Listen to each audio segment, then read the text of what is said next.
Hello fellow crafters and welcome back to maxdmcrafting. This is it guys, this is the final episode and this is the end of a great project. The swamp village finally is done. This is the final episode guys. I want that you know that all this process was mostly improvisational. I just have this sketch in the beginning and as you well know, I just proceed during all the process with problem solving and stuff like that. This is the first step of my long campaign that is actually the road to Mordheim. The road to Mordheim will start for my players here in this swamp village. I hope you will enjoy this final chapter. I want that you stay with me till the end because the grand reveal will be amazing guys. So that being said, without further ado, let's finish this project. Crack on!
One of the best ways to support this channel is to shop through my Amazon affiliate links. If you click on the link on the description box below, you will find a list of products I love and recommend. By clicking on the link of your country, you can make purchases directly on Amazon, allowing me to obtain from Amazon a small, very small percentage on the sale of the product. Nothing changes for you, but for me is all the support of the world. Take a look.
before the grand reveal, guys, remember, this channel can exist just because you are supporting it. If you want to see extra content and if you want to, have access to my personal advices and tips and stuff, you can support the channel through Patreon.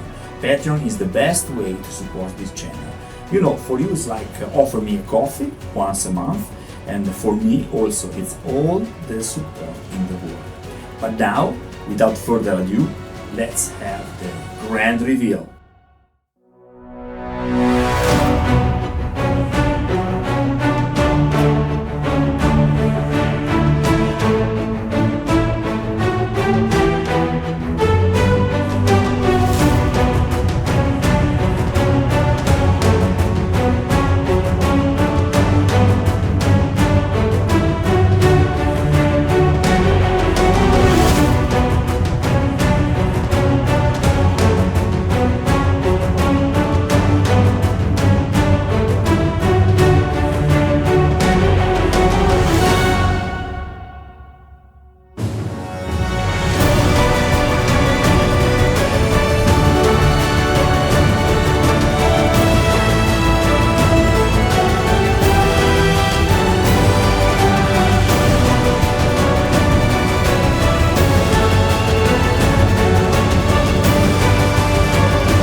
Okay guys, this is it for today. I hope you enjoyed this video. If you like this video, please hit the like button and don't forget to support this channel. Support me. You can drop some bucks through PayPal, or just support the channel with Patreon. Patreon is the best way to help this channel. You will have also instant access to a lot of extra content, guys. Till next time, happy crafting.